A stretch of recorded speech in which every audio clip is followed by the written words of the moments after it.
Pô, boa noite, Abel. Tudo bem? Boa noite, Zé Carlos. Tudo bem? Vamos apresentar o Abel. O Abel é um atleta que tem um destaque muito grande nas regras internacionais. Ele tem pouco tempo, né, de federação, tem relativamente pouco tempo também nas regras internacionais, mas já se destaca bastante, tanto como atleta, como alguém que busca difundir essas modalidades no Rio de Janeiro e no Brasil. Boa noite, Abel. Como é que você está? Tudo bem? Boa noite, Zé Carlos. Tudo bem? É uma honra aqui estar sendo entrevistado por você, participar do canal, da entrevista, né? E estou à disposição aí para responder todas as perguntas que você tem aí. Beleza. A primeira pergunta é antes das perguntas, né? A gente já tinha se falado pessoalmente, não? Nunca, nunca, Nunca. nunca, nunca. Só pelo WhatsApp, né? Só por Muito, né? rede Muito, social, muito. muito por rede social. Até porque quando eu comecei a jogar futebol de mesa, eu acho que você já não estava nem no Brasil mais, né? Comecei a jogar futebol de mesa em 2015. Eu não sei se você estava aqui. Acho que não, né? Não. Eu saí do Rio de Janeiro em 2005. Então, tem Outubro 10 de anos. 10 anos de... Aí fui morar num outro país, morei 3 anos na França, retornamos ao Brasil, mas foi em Jundiaí, ficamos 1 ano e 4, 5 meses por lá. Aí depois, desde 2011 a gente mora aqui na Colômbia. É legal, legal. É, mais ou menos. Para quem gosta de jogar botão, não é legal, não. Não é, né? Não Não, é. nada. Vamos começar então aqui, Abel. Abel, conta rapidinho para a gente como é que foi a sua trajetória no futebol de mesa. Você começou no Aliados, foi isso? Não, não. Na realidade, eu comecei no Bangu, né? Como começou essa história? Eu saí do trabalho, né? Liguei o rádio, uma viagem um pouco longa da Barra para casa, e eu acabei escutando uma matéria nesse ano de 2014. Foi um ano antes de eu começar, em 2014. O Vasco vinha muito mal no futebol, né? No futebol de campo. E eu escutei uma matéria na Rádio Tupi falando assim: se o Vasco não vem no futebol, na mesa ele vai muito bem. O Vasco tinha acabado de ser campeão mundial de futebol de mesa. Aí eu falei: isso existe? Eu não sabia. Que isso, futebol de botão? Aí a matéria foi se estendendo e eu, assim, me chamou a atenção, mas eu deixei aquilo para lá. Minha viagem seguiu, deixei aquilo para lá, mas já fiquei curioso. E na semana seguinte eu estou andando bem no meio do Largo da Carioca, né? Eu estou vendo um pessoal com a camisa do Vasco, umas mesas de botão no meio da Largo da Carioca. Então me chamou a atenção, eu parei para ver. Era uma matéria com a Rede Bandeirantes, eu não me lembro do entrevistador, do jornalista. É um jornalista conhecido da Bandeirantes. Nessa matéria nesse dia estava o Marcelo Lages e o Igor fazendo uma apresentação. Aí eu fui entender. Eles estavam voltando da viagem da Hungria, eles foram disputar um Mundial na Hungria, estavam voltando do aeroporto, eles foram direto para o lado da Carioca fazer essa matéria. E aí eu liguei uma coisa a outra, né? Falei, pô, eu sabia que o Vasco tinha sido campeão, porque eu escutei. E aí começou o meu interesse, né, no futebol de mesa. Depois daquilo, eu comecei a tentar acompanhar, descobri que tinha federação, que tinha isso, que tinha aquilo. Eu comecei, aos poucos, a pesquisar sobre isso.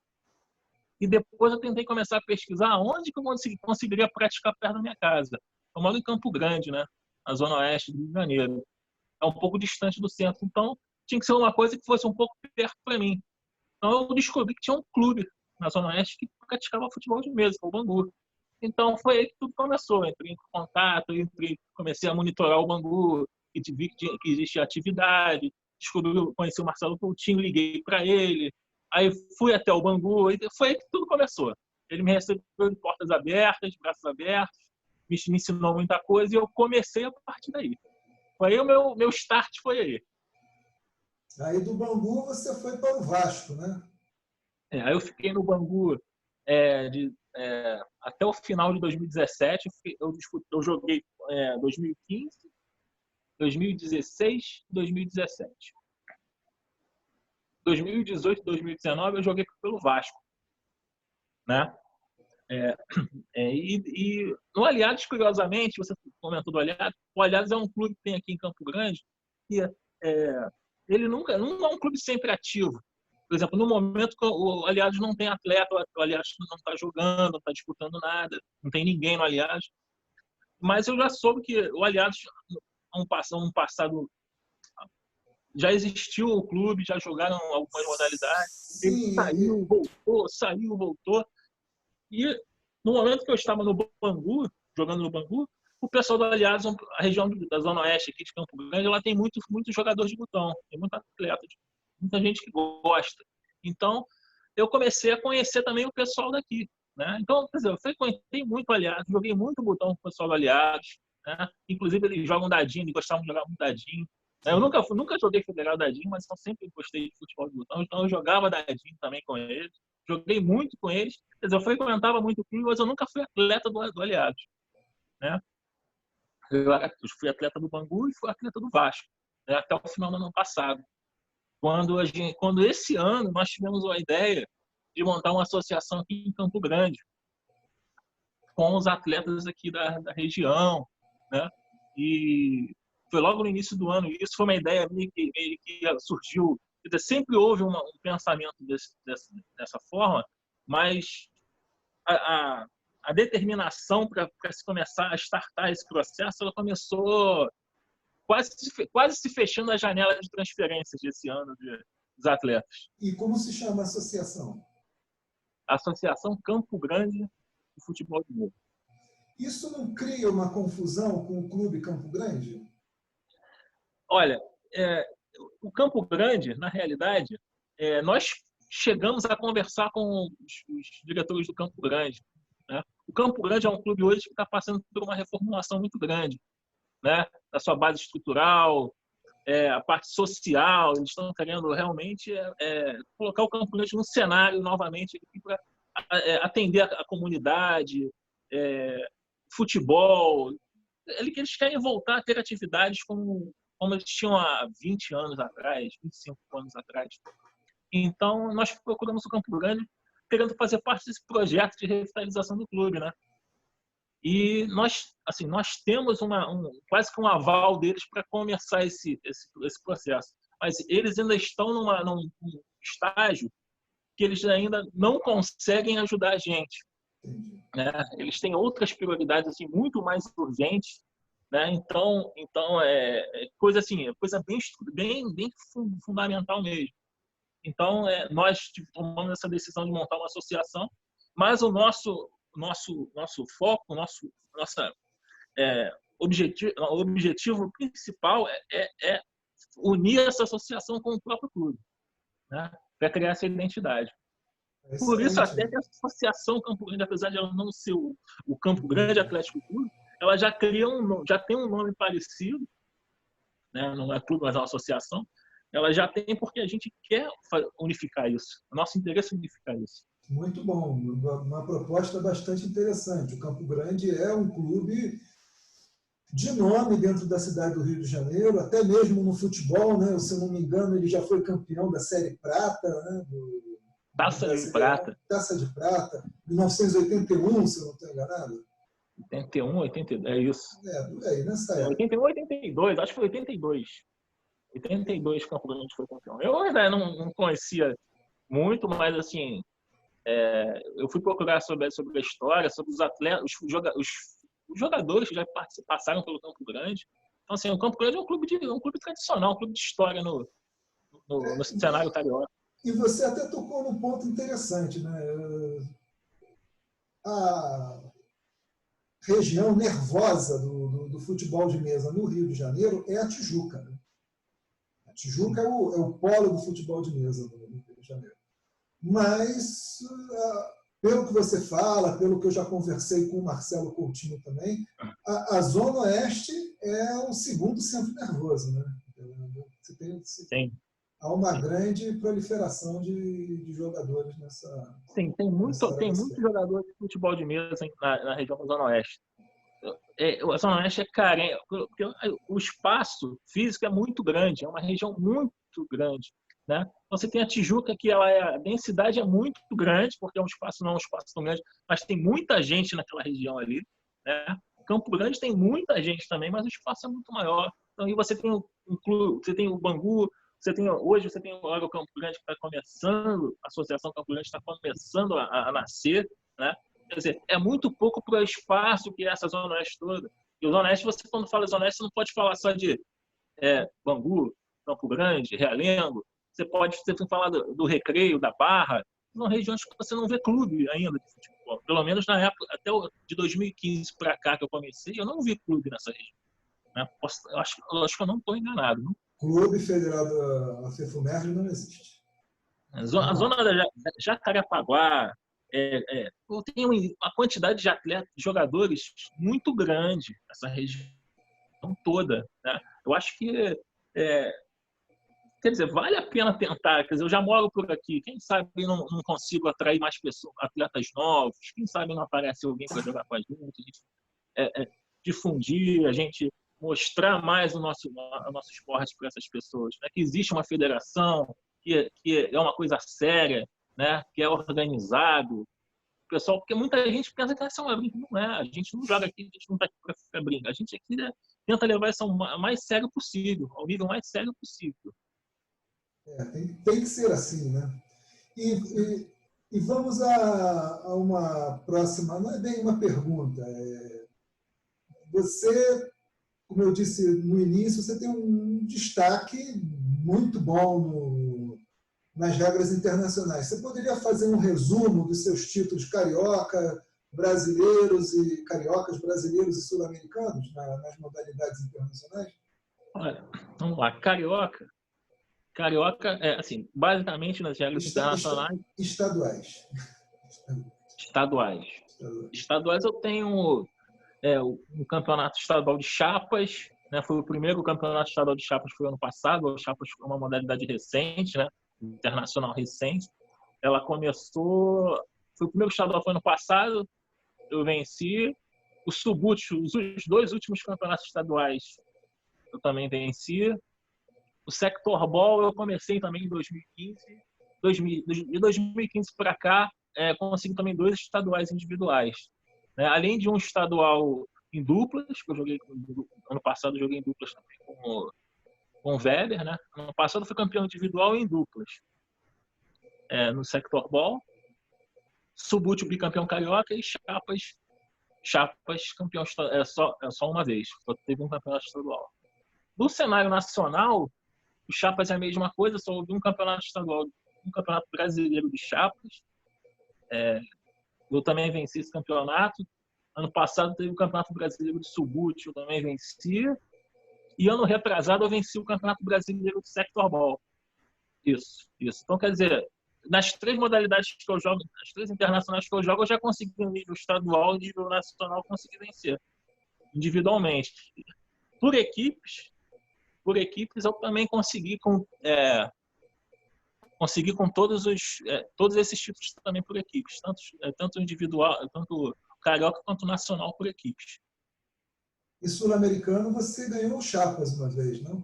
Sul-americano eu consegui vencer em 2017, lá em Santa Rosa de Calamutita, eu venci o Chapas. Eu nunca tinha visto Chapas. Eu venci foi no Chapas. Eu lembro dessa história. E depois eu bati 3 vezes, 4 vezes eu fui terceiro colocado. Em modalidades diferentes, né? Quer dizer, individual só tem esse título sul-americano.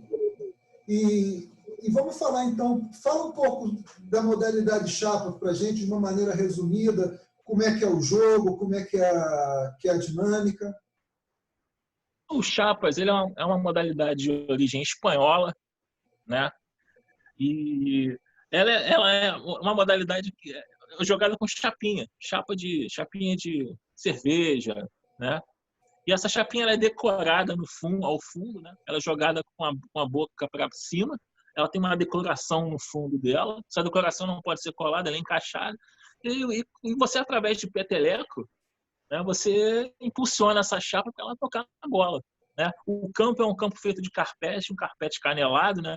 Que é aquele carpete que é tudo através, tem um monte de como se fala, é todo cortadinho, né? Tem um, tipo umas valinhas.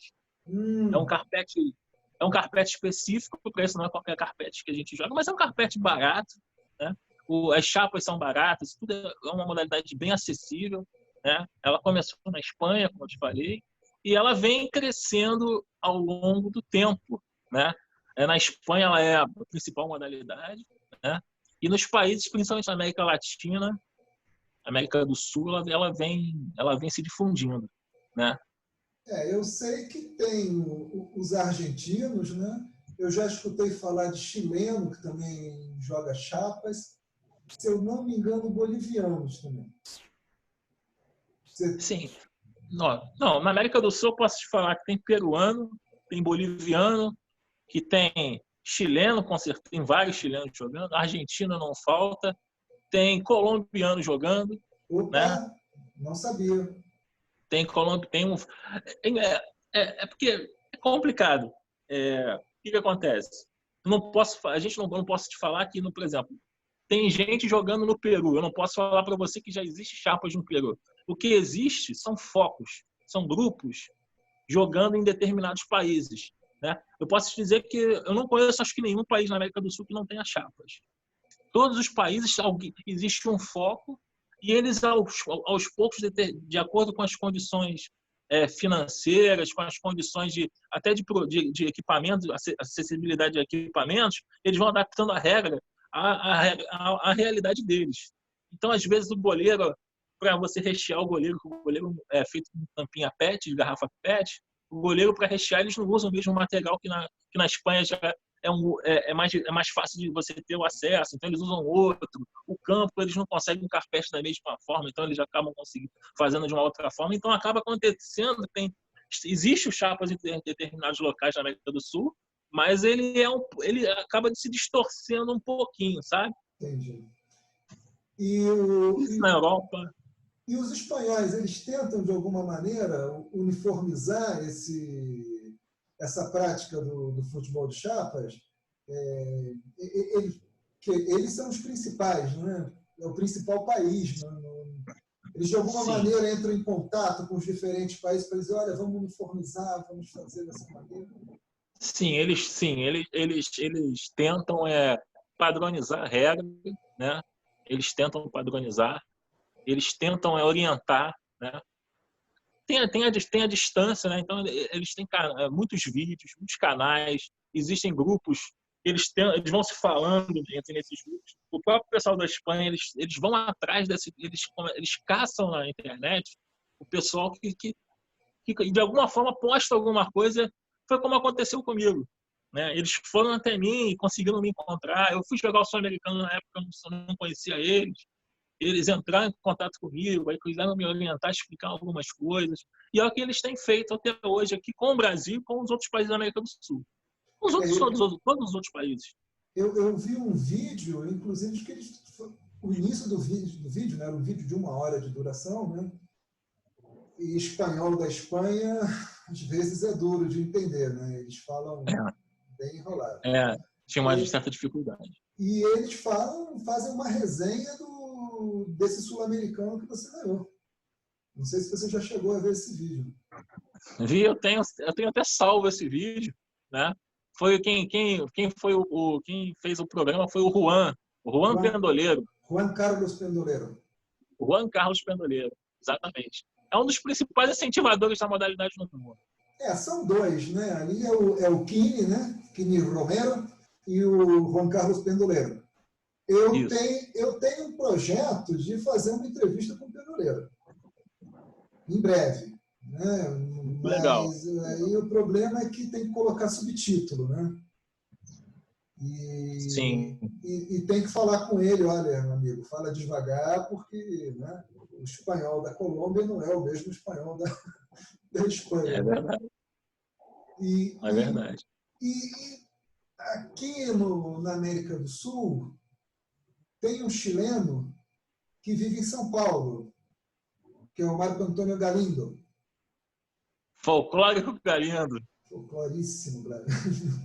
E ele está sempre reclamando da regra chilena, de chapas, que é diferente. Parece que eles jogam com a chapa virada de cabeça para baixo, é isso?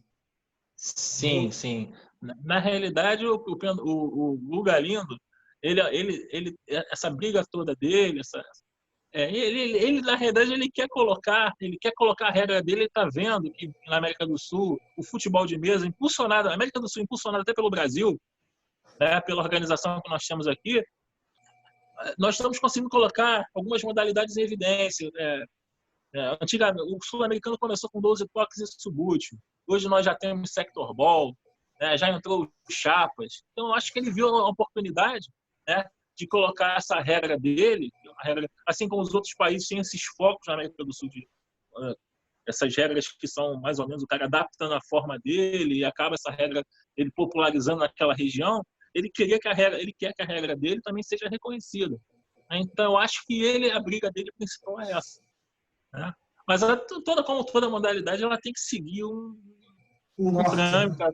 ela tem que ter um nó, tem que ter uma. Não dá para chegar e. Quer dizer, isso não compete a mim, mas eu acho que é por aí. Eu acho que tem que seguir os passos para ela chegar, né? E ela realmente ser reconhecida para ser disputada em algum outro local, com outros países, né, que sejam sul-americanos naquela modalidade. Eu acho que ela tem que estar apta, né? Aí eu não sou a melhor pessoa para dizer se ela está apta ou não. O grande barato do Chapas é o custo do material. É um material muito barato, né? Sim, sim. Embora, pelo que eu já li, pelo que eu já acompanho, você não pode tirar a tampinha da garrafa de cerveja e colocar para jogar, porque ela deforma, né? O ideal é que você consiga a chapa sem essa deformação. Parece que há um instrumento específico para se retirar essa... Não, na realidade, como é que é feito isso? Você pode jogar com aquela chapinha de cerveja long neck, que é de rosca. Aquela rosqueada já você pode jogar. Ela já está até decorada por baixo, né? Porque ela já vem com o desenho da fábrica da cervejaria. Ou você pode também ir nessas lojas que se vende material para cerveja artesanal e comprar um saco de chapinha. Mais fácil, né? Mais fácil. Um saco de chapinha com 200 chapinhas deve estar na faixa de R$15. Com 200 chapinhas você faz 20 times. Quer dizer, dos principais diferenciais da modalidade é esse, né? Eu acho que o caminho do Chapas está aí. Essa facilidade de acesso ao material. Você vê, E de todas as outras regras.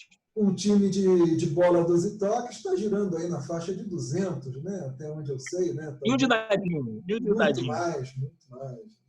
É um grande diferencial, né, em termos de custos, né? Você pode fazer com que muita pessoa chegue na modalidade sem o empecilho do custo do material, né?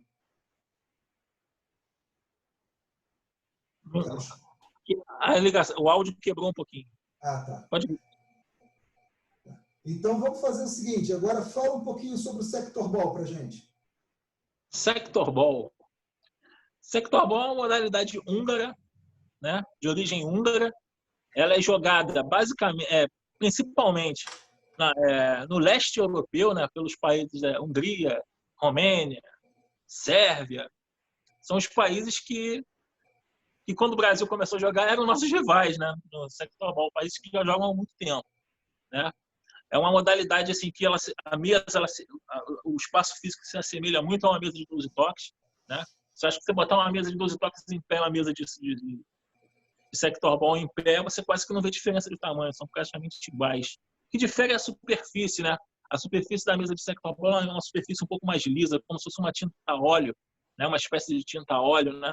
Então, a superfície é lisa e um pouquinho diferente, não é porosa, como a de 12 toques. Ela é jogada com uma espécie de pastilha, um disco, né? Ela não é uma bolinha redondinha como a de 12 toques. Então, e os botões, eles são altos, né? Eles são altos, eles são um pouco mais altos, então dá uma impressão assim de que a bola não sobe muito e o botão é muito...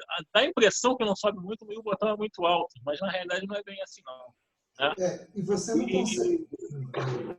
Perdão, pode continuar. Então o Sector Ball é uma das minhas modalidades preferidas.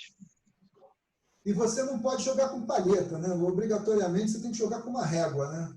Não. Sector Ball você pode jogar com palheta, você pode jogar com régua, e você pode jogar com a mão, com a unha. Ah, tá. Mas você consegue ter um bom desempenho jogando com uma palheta? Olha, eu particularmente não consigo. Agora, quer dizer, isso depende de cada atleta. Você conhece o Alênio. O Alênio, ele joga com palheta. O Alênio já foi campeão de sector ball. Então, ele só joga com palheta. Então, eu acho que vai de cada atleta isso. É o domínio do instrumento, da ferramenta, com que cada atleta tem de conhecimento. Né? E eu não conheço pessoalmente, eu já vi por vídeos, que tem húngaros que jogam com assim, uma precisão tremenda com a unha. Eu já vi vídeos também. Agora, o interessante é que quando falam que tem sector ball na Romênia, existe, mas mas quem joga é a minoria húngara que reside no país.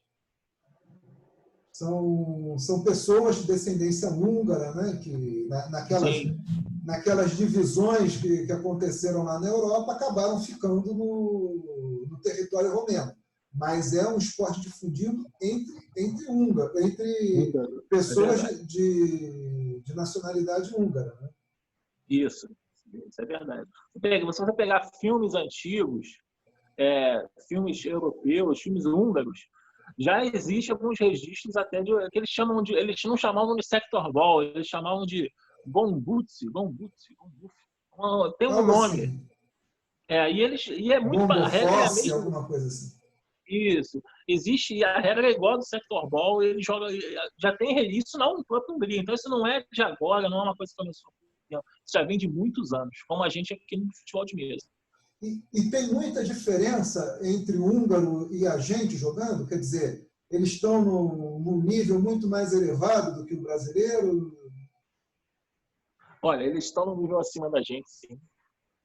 Mas o que eu tenho acompanhado de 2015 para cá, que eu tenho acompanhado é que essa distância, de uma maneira consistente e lenta, essa distância ela vem diminuindo.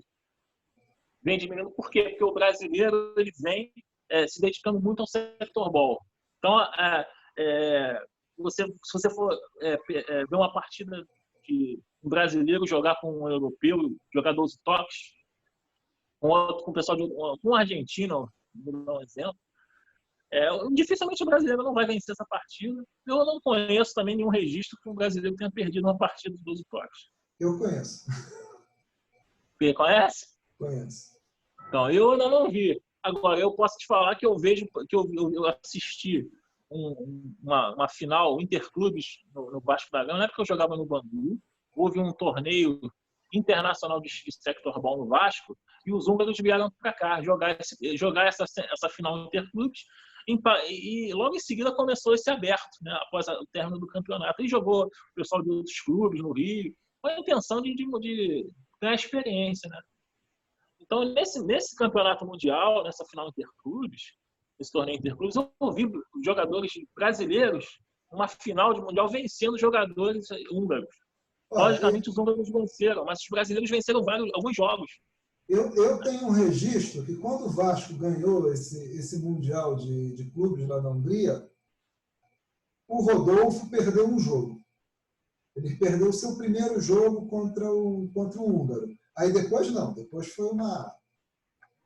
Sim. Uma lavada, mas... Vejo os húngaros, assim, eles são muito dedicados, até o 12 toques também. Eu vejo eles até à frente dos outros países, do 12 toques. Né? Eu estou me baseando nesses fatos, relatando isso, baseado no que eu vi no Sul-Americano agora no último ano, ano passado. Eu não vi nenhuma vitória de outro lugar. Né? Diferente do que acontece no 12 toques em relação ao Brasil e Hungria.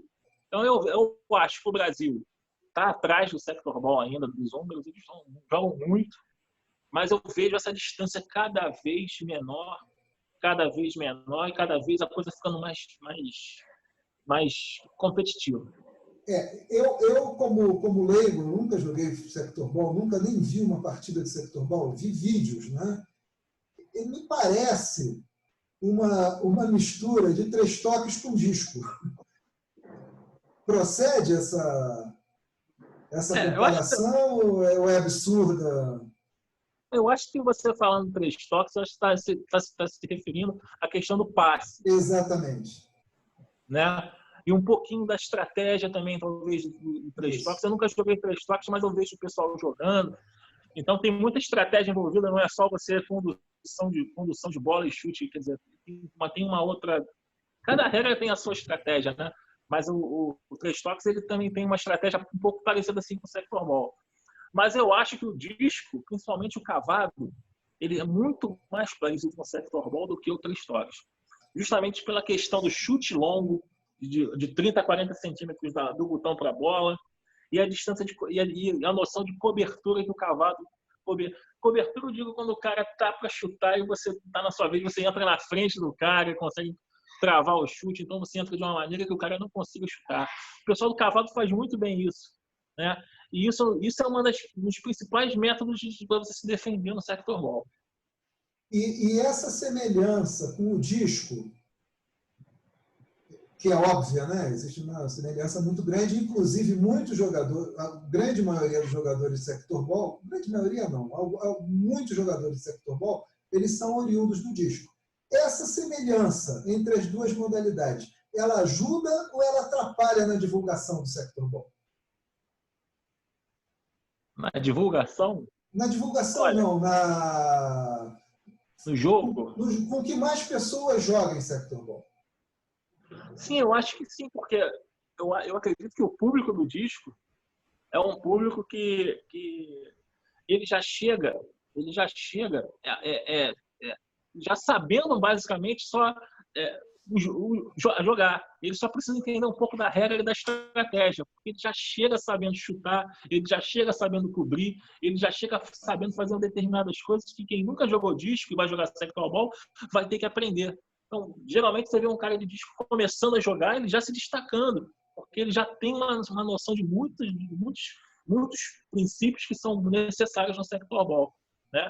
Certo, mas fora do Rio de Janeiro, você não vê pessoas do disco indo para o Sector Ball. É por isso que eu estou te perguntando. No Rio, sim, você vê o Alênio, você vê o Horácio, o Cláudio Pinho, o Weber, o Robson, mas fora do Rio de Janeiro você não vê essa migração. Por isso que eu estou te dizendo, será que o cara do disco, quando olha isso, fala, eu não quero jogar esse negócio não, olha, eu acho... Por isso que eu te pergunto, se ajuda ou se atrapalha. Entendi. Olha, eu acho que não é que nem ajude nem atrapalha. Eu acho que, na minha opinião, eu acho que isso ajuda. E eu acho que isso é uma questão ainda, como o Sector Ball está há pouco tempo no Brasil, também como as outras internacionais, está um pouco mais Subbut e o Chapas, mas o Sector Ball ele também é uma modalidade nova, relativamente nova. Eu acho que ela está ainda, está num período ainda ela está cumprindo alguns ciclos, né? Antigamente não se tinha jogador de disco jogando Sector Ball. Hoje a gente já tem jogador de disco jogando Sector Ball. Então eu acho, e o público do disco é um público muito grande.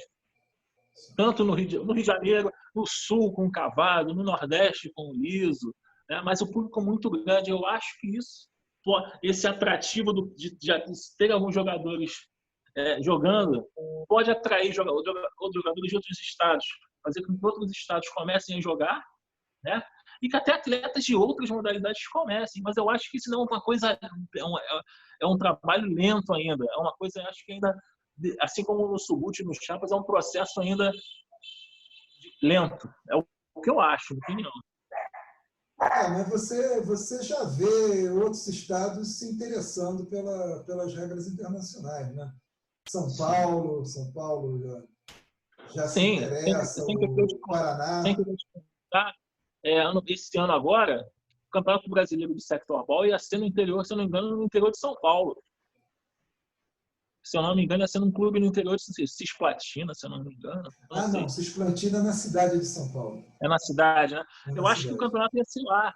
Então, quer dizer, já aos poucos, ele vai começando a abrir um leque. Eu acho que tem muito clube do sector ball. Minha opinião. Ok. E agora fala pra gente do subbútil. Subbútil. Subbútil é uma modalidade de origem inglesa, né? E ela começou a ser jogada com boneco cortado com a tesoura com papelão. Ele dobrava a base, né? Dobrava-se a base, ficava tipo um bonequinho para frente com a base ele assim, né? E o cara começou assim, né? Existe até um vídeo falando sobre a história do subbútil, né? Tem um canal do Bangu que fala sobre esse vídeo, né? Tá, eu até então eu até falei uma época no canal sobre essa questão da origem do subbútil. O subbútil é engraçado que ele começou na Inglaterra e ele é uma modalidade que ela conseguiu pegar todos os países praticamente da Europa.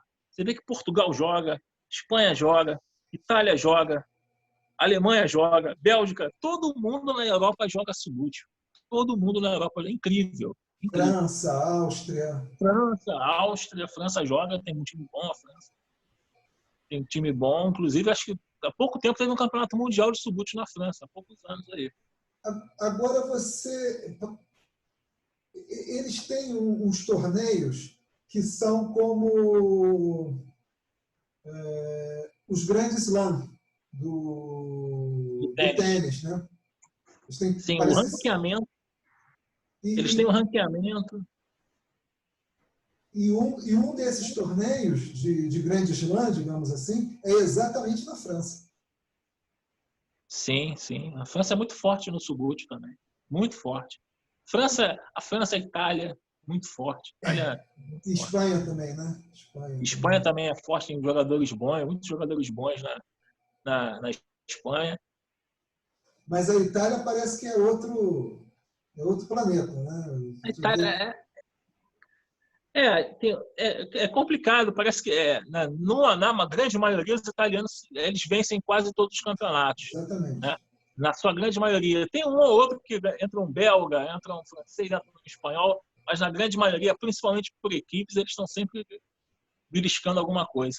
E nas categorias inferiores também, né? Você pega o histórico, você só vê garoto italiano lá. Sub-19 para baixo, sub-19, sub-15, sub-12, só italiano. É uma coisa... Isso. E tem a categoria ladies, né? O subbútil tem essa particularidade. Não são muitas meninas que jogam. Assim, eu não tenho visto os registros que eu acompanhei. Não eram de muitas meninas. Mas assim, uma coisa que eu achei muito legal é que a Carolina é uma portuguesa. Ela foi campeã mundial. Carolina Vila Riques foi campeã mundial. Do Belenenses, né? Ela foi campeã mundial de subbútil. E a fera é uma belga, né? Se chama Dauphine Dieudonné. Isso, exatamente. Nem eu lembro qual é o nome dela direito. A mulher tem acho que 13 títulos mundiais.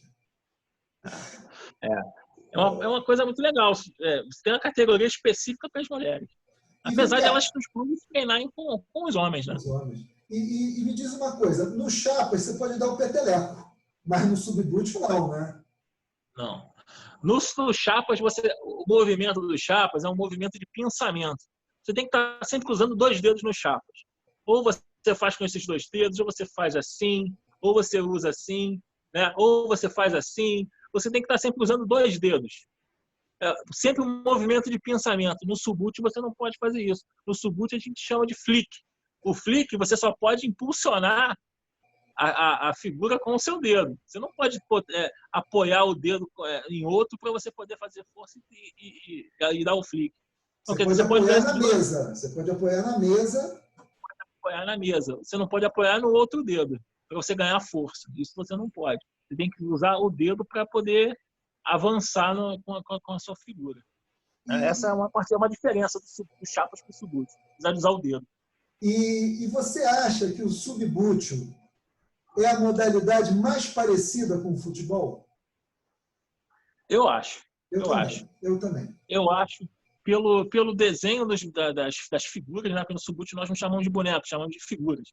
O desenho das figuras, o detalhe das figuras, o campo, a própria bola, né? A regra em si, a regra também, tudo conspira, tem impedimento, lateral não pode.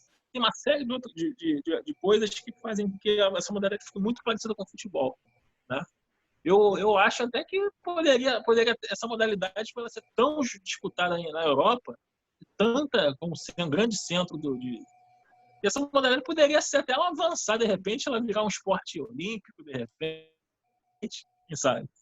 O que eu acho bacana no Subbuteo é que cada movimento teu corresponde também a um movimento do adversário, só que ele não pode tocar na bola, né? O adversário... Exato. E Você tem o domínio. E o goleiro também se mexe, né? Não é um goleiro estático, né? Não. O goleiro se mexe o tempo todo, né? Você pode mexer no goleiro a qualquer momento. Enquanto você está com a bola, o teu adversário pode se movimentar.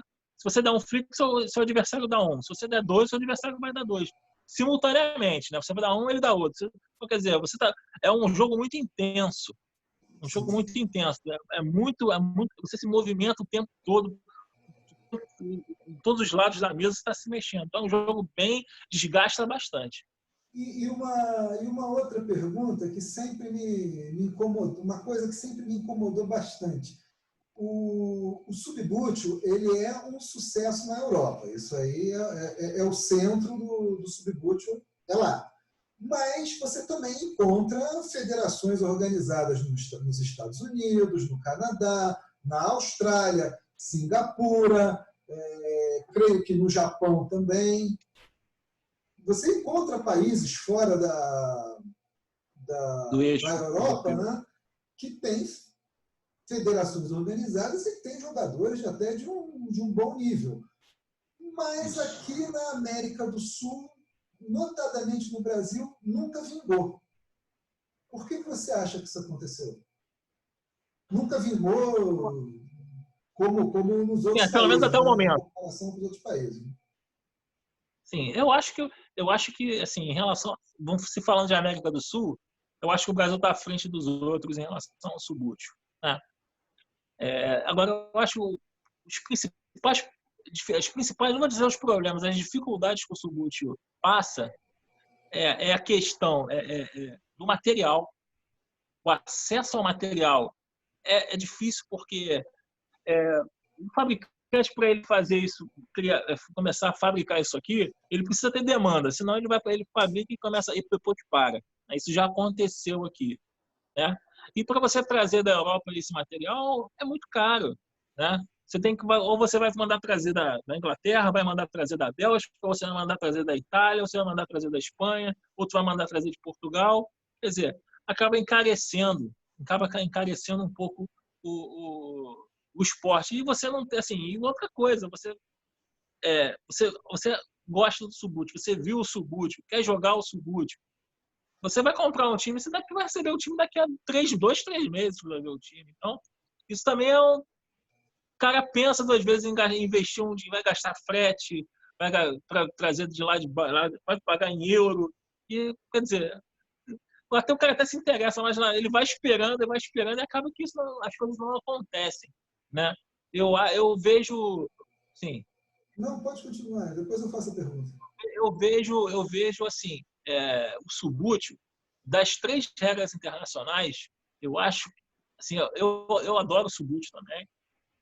Eu acho que é ela que tem mais dificuldade para crescer, né? Devido à dificuldade do material, né? A dificuldade do material.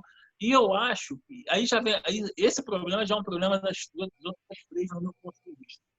Eu acho que a gente tenta aqui, a gente já vem até conversando sobre isso já há algum tempo aqui no Brasil, é que a gente vai tentando criar o Subbuteo, o Chapas, a gente vem tentando associar eventos de futebol de mesa, associar o Subbuteo, associar o Chapas. O Dadinho vai fazer um evento, vai ter uma Expo, né? Vai ter o Dadinho está indo, o Subbuteo está indo junto, o Chapas está indo junto, né?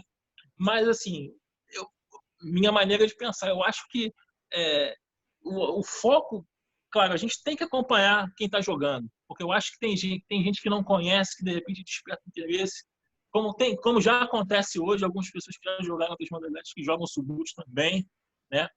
Hoje no Brasil só tem um atleta que joga especificamente Subbuteo, né? Que é o Daniel Matos, né? Então, eu vejo assim, eu acho que o foco da gente tem que ser o pessoal ir atrás das pessoas que não conhecem. Porque quem já joga, por exemplo, eu vou dar o meu exemplo nesse caso. Eu jogo várias modalidades, mas, olha, eu jogo, eu sou federado, eu tenho um colega, tenho uma liga, eu jogo treino com o pessoal, brinco com o pessoal, com meus colegas, a gente cria tipo uma liga, a gente joga. Eu preciso trabalhar, eu preciso fazer isso. Como é que eu vou me dedicar a mais uma modalidade? Eu penso assim, tem muita gente que joga outras coisas, joga uma modalidade, por exemplo, o Dadinho, o cara treina 5 vezes por semana. O cara tem etapa no final de semana e treina durante a semana. Como é que esse cara vai jogar outra modalidade? Então, o que você acha é que tem que surgir um grupo de pessoas que se dedique especificamente ao Subbuteo, para essa modalidade poder deslanchar. Também. E só vai conseguir fazendo isso se a gente começar a correr atrás de escola, começar a correr atrás da criançada que não conhece o esporte, apresentar, isso aqui é o Subbuteo, isso aqui é o Chapas, isso aqui é o Sectorball, isso aqui é o Dadinho, né? Porque eu acho que também não é um problema, ele afeta muito a nós das regras internacionais, mas é um problema geral. A gente a gente precisa de renovação. E essa renovação a gente só vai conseguir buscar lá fora. Atrás daquela. A gente já tem uma concorrência desleal. Nós já temos com videogame, né? Que você vê lá o Messi, lá o desenho do Messi, do FIFA, o Messi perfeito, o Messi mata no peito, dá bicicleta, dá lençol. Então, aquilo fascina. Então, se a gente não mostrar que existe também alternativas daquilo ali, que as crianças não conhecem. A criança de 15 anos, a maioria não conhece futebol de mesa. Né? A maioria. Né? Se não tiver, o que acontece hoje? Para uma criança jogar futebol de mesa hoje, no meu ponto de vista, eu tenho visto esse pouco tempo que eu estou jogando, se o pai não estiver participando, se o pai não for do meio, se o pai ou um tio não for do meio do futebol de mesa, essa criança acaba nem aparecendo, nem ingressando. Geralmente a criança que está jogando é filho de alguém, é primo, é conhecido, que acaba ingressando. Então a gente não tem aquela renovação. E essa renovação a gente só vai buscar indo atrás dessas crianças, né? Dessas pessoas. Mas a gente só vai conseguir isso também se organizando, tem que ter tempo para fazer isso. O Subbuteo tem esse agravante, porque você vai ter que, para você apresentar esse material, você tem que ter o material para apresentar. O material não é barato. Você tem que apresentar, porque você vai mostrar. Eu mostrei, fui lá numa escola, mostrei. A gente apresentou isso como uma atividade extracurricular para as crianças se interessaram, mas não houve continuidade, porque as crianças não têm acesso ao material. Mas não havia uma pessoa no Paraná, se não me engano, era o Rony Suzuki, que estava fabricando pelo menos o carpete do Subbuteo. Eu não sei se os bonecos, se as bases ele estava fabricando.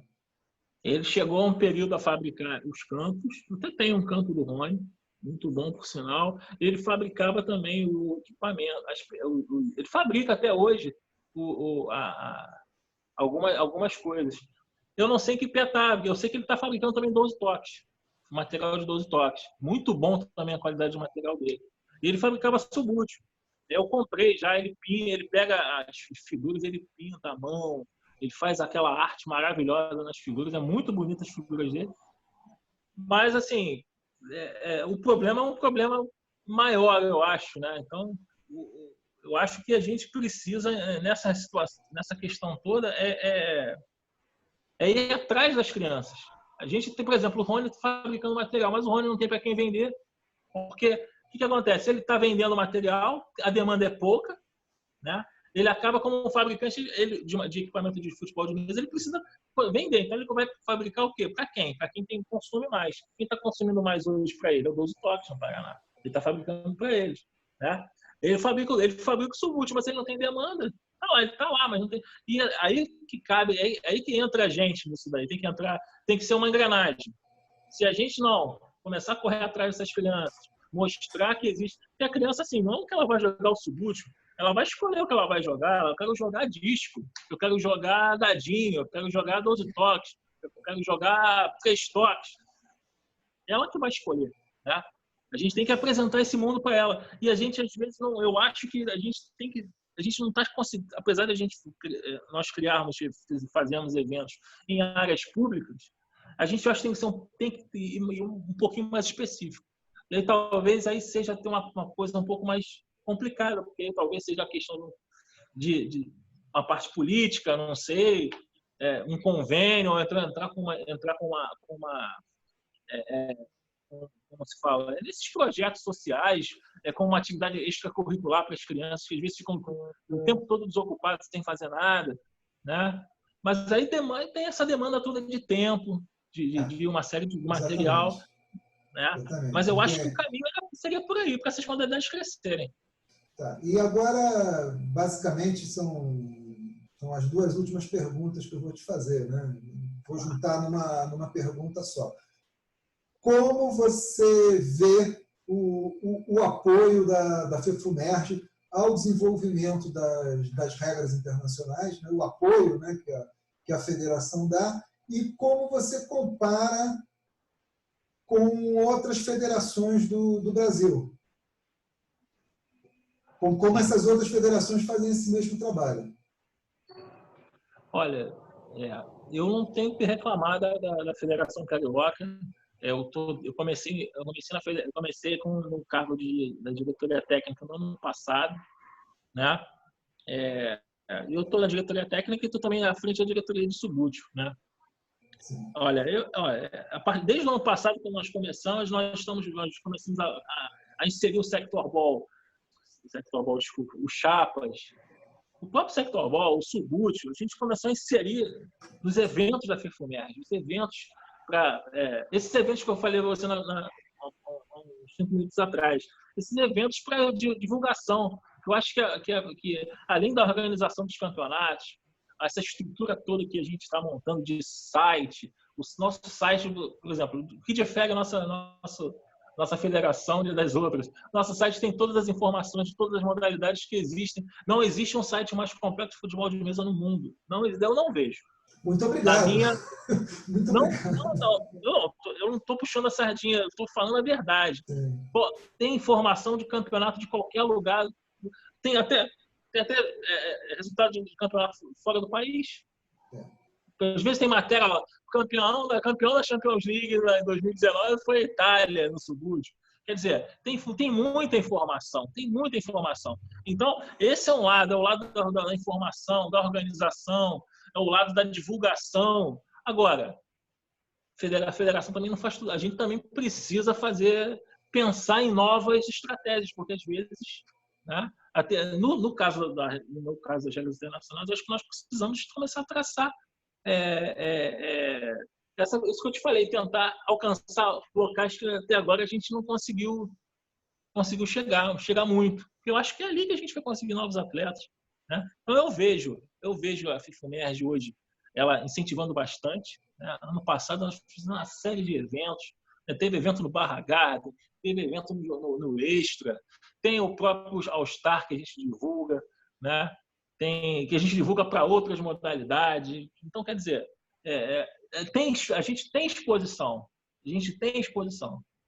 Como você comentou do site, eu gostaria de fazer um esclarecimento, né? O diferencial do site da FEFUMERJ é que ele tem notícias. E os outros sites de federação não têm. Isso. E isso dá um upgrade na divulgação da nossa federação, né? E nós, como você mesmo disse, não nos restringimos somente a notícias relacionadas com a nossa federação, né? Vamos também por exemplo, se o Palmeiras ganhou um campeonato brasileiro de 12 toques, a gente não vai deixar de anunciar por causa disso. Agora, institucionalmente, você tem outros 2 sites que eu sou obrigado a tirar o chapéu. que é o da Federação Paulista e o da Federação Gaúcha. Né? Eles não têm a parte de notícias, mas na parte institucional eles são muito bons. Muito bons mesmo. Sim. Não, pode continuar. Então, e as outras federações? Como é que você sente que elas trabalham para as regras internacionais e como, vamos por extensão, a CBFM também? Se eles estão fazendo um trabalho de promover essas regras internacionais, as outras federações e a CBFM? Olha, não, a gente está conversando aqui relacionado à FEFUMERG, agora se estendendo a CBFM primeiro. Olha, eu também não tenho do que reclamar, eu sempre tive o aval do Robson, na época, quando eu comecei, logo quando eu saí da Argentina, quando me nomearam lá o diretor da CBFM de Chapas, na época, eu nunca tive sempre me incentivaram a fazer, eu chegava com uma ideia, sabe? Então, eu nunca tive problema em nada com eles, né? E eu sempre vi, eles tinham, eu não faço mais parte hoje, né? Mas nós tínhamos um grupo, então tudo era discutido ali, era organizado, era orquestrado para as coisas acontecerem. Acredito que continue sendo assim. O que está acontecendo com o Sector Ball, esse crescimento, o Chapas que veio para a gente aqui final de 2017 para cá, essa insistência com o Subútil, com a gente está tentando o Subútil. Isso tudo começou com a CBFM. E a CBFM que vem, sabe? Ela vem já de algum tempo forçando nessa tecla. Então, assim, com o apoio todo desde o início, começou com a CBFM. Entendeu? E o Robson, além de ser o presidente da CBFM, ele é o vice-presidente de regras internacionais da FEFUMERG. Para você ver como é que está tudo interligado, né? Está todo mundo interligado. Então, basicamente, quando eu falo de FEFUMERG ou eu falo de CBFM, eu estou praticamente falando das mesmas pessoas, mesmo círculo, né? Todo mundo junto. E fora do Rio de Janeiro, quais são os estados que têm mais assim destaque nas regras internacionais? São Paulo, né? São Paulo joga as regras que todos nós jogamos, eles jogam lá também, né? Aí você tem focos, você tem em Brasília, tem um foco, aí no Paraná você tem um grupo que é o grupo, tem o Rony que joga Subútil, né? Tem o Ednilson, tem o Vitor, quer dizer, no Nordeste você tem algumas pessoas jogando também, mas elas são um pouco mais destacadas, né? Eu acho que isso sabe, devagar, eu acho que é devagar. Até porque geograficamente a gente aqui no Brasil fica muito longe das coisas. Tudo é gasto, né? A gente não tem praticamente, você já sai do nosso bolso, qualquer tipo de viagem, qualquer tipo de ausência, né? Você tem que se organizar em casa, tem que pensar no que você vai gastar, no que você vai ficar fora. Então, quer dizer, tudo tem que ser avaliado. Na Europa você pega um trem e você daqui a pouco você está em outro lugar, né? Então, quer dizer, aqui não. Opa! Aqui são 4, aqui não é mole não. Aqui são 4 feras. E tinha também uma pessoa que jogava, eu acho que Sector Ball em Santa Catarina, se eu não me engano, se a minha memória não falha. Sector Ball Santa Catarina? Eu acho que ele chegou a participar de alguns brasileiros. Não, talvez eu esteja Eu conheço, eu tenho o Léo, acho que ele é mineiro, o Stanf. Ele joga 3 toques, ele jogou muito. Vejo ele jogar muito Sector Ball. Muitas vezes ele jogou Sector Ball. Mas no Sul-Americano jogou o João Paulo, lá da Paraíba. Jogou Sector Ball também, jogou muito bem.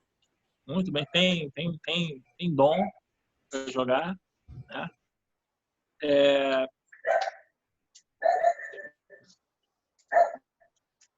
Assim, agora é difícil de lembrar, mas assim... Teve um cara da Paraíba que ele ganhou uma vez um brasileiro de dupla junto com o Bartês de São Paulo. Tem sim. Tem sim, ele jogava com o Barthez, ele... Qual é o nome desse rapaz? Guterres,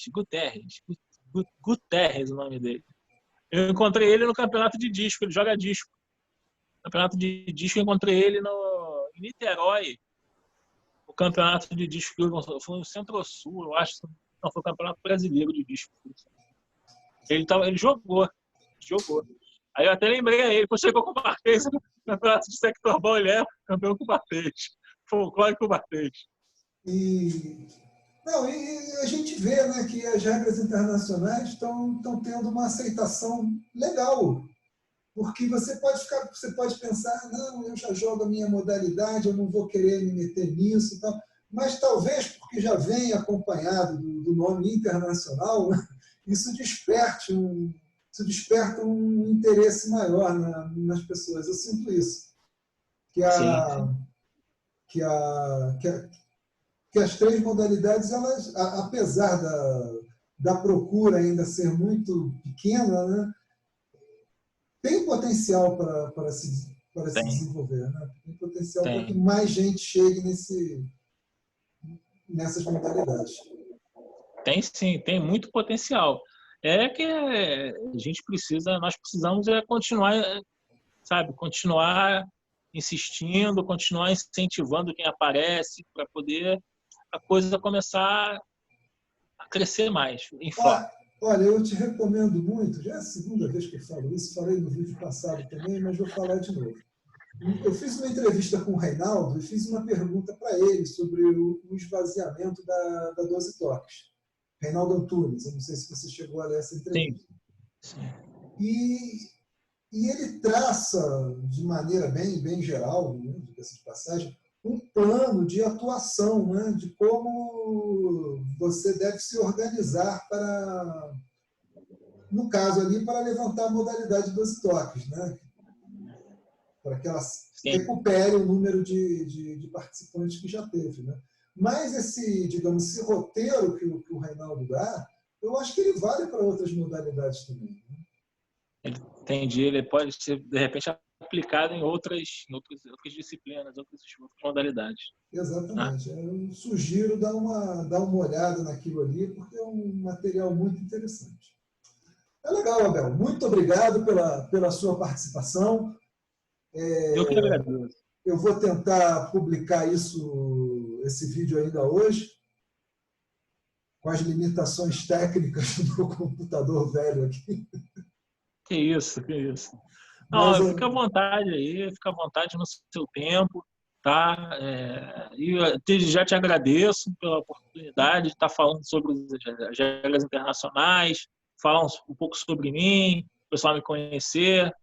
Eu também sou um guerreiro aí do futebol de mesa, estou tentando fazer com que essas modalidades cresçam, sem nenhum tipo de vaidade, sem nada. Eu quero que isso cresça e mais pessoas joguem, as crianças participem mais. Esse que é o legal. É por amor, né, cara? Porque não entra dinheiro, né? Não, muito pelo contrário, né? Só sai, né? Só sai dinheiro. Mas a gente insiste, né? Você vê um montão de pessoas aí dedicadas ao futebol de mesa. Eu não vou falar nomes aqui, porque senão ficaríamos até 10 horas da noite, né? Só relacionando o nome de pessoas que são dedicadas às diferentes modalidades do futebol de mesa. Ok, então. Tá certo, meu caro. Muito obrigado, Abel. Eu, mais uma vez, te agradeço por você dispor do seu tempo, né, para conceder essa entrevista para o site da FIFNET. Tá bom? Tá legal, meu amigo. Um abraço aí, estamos às ordens. Até a próxima. Até a próxima, Abel. Muito obrigado. Até logo. Até logo.